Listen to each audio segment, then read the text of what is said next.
ఒక పక్క ఐటీ స్టార్టప్లు పెట్టడంలో ప్రపంచంలోనే ఇండియా 6వ స్థానంలో నిలిచింది. అంటే ఎంతలా ఇండియాలో ఐటీ స్టార్టప్స్ పెరిగిపోయాయో అర్థం చేసుకోవచ్చు. కానీ ఇంకో పక్క ఐటీ ఇండస్ట్రీలో కూడా డ్రగ్స్ వచ్చేసాయి. భారతదేశం అన్ని రంగాల్లో కూడా ప్రపంచంతో పోటీ పడుతూనే ఉంది.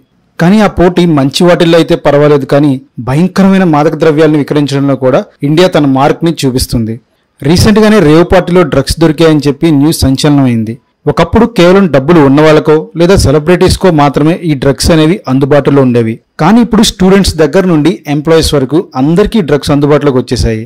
ఐటీ సెక్టర్కు డైరెక్ట్గా డ్రగ్స్ వెళ్ళడం కొంచెం కష్టమే, ఎందుకంటే కట్టుదిట్టమైన సెక్యూరిటీ సిస్టమ్ ఉంటుంది కాబట్టి. కానీ ఇప్పుడు అలాంటి సెక్యూరిటీ సిస్టమ్స్ అన్నింటినీ దాటేసి ఐటీ రంగంలో కూడా ఈ డ్రగ్స్ అనేవి వచ్చేసాయి. మనం ఇప్పుడు చూస్తున్నది రోహిత్ రాజ్. ఇతను ఒక ఐటీ ఎంప్లాయ్. డ్రగ్స్ కేసులో పట్టుబడి ఇప్పుడు మాదాపూర్ పోలీస్ స్టేషన్లో ఇన్వెస్టిగేషన్లో ఉన్నాడు. ముందు జస్ట్ ఆరోపణలు మాత్రమే వచ్చాయేమో అనుకున్నారు చాలా మంది. కానీ రోహిత్ రాజ్ కు టెస్ట్ చేసినప్పుడు పాజిటివ్ అని రిజల్ట్ వచ్చింది. నార్సింగ్ దగ్గర నివాసం ఉంటున్న Rohit Raj IT employee.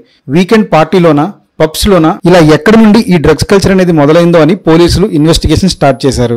A peddler దగ్గర నుండి రోహిత్ డ్రగ్స్ తీసుకుంటున్నాడు, రోహిత్ ఒక్కడికేనా లేదా అతని ఫ్రెండ్స్ కూడా ఈ డ్రగ్స్ అలవాటు ఉందా అనే కోణంలో కూడా దర్యాప్తు మొదలు పెడుతున్నారు.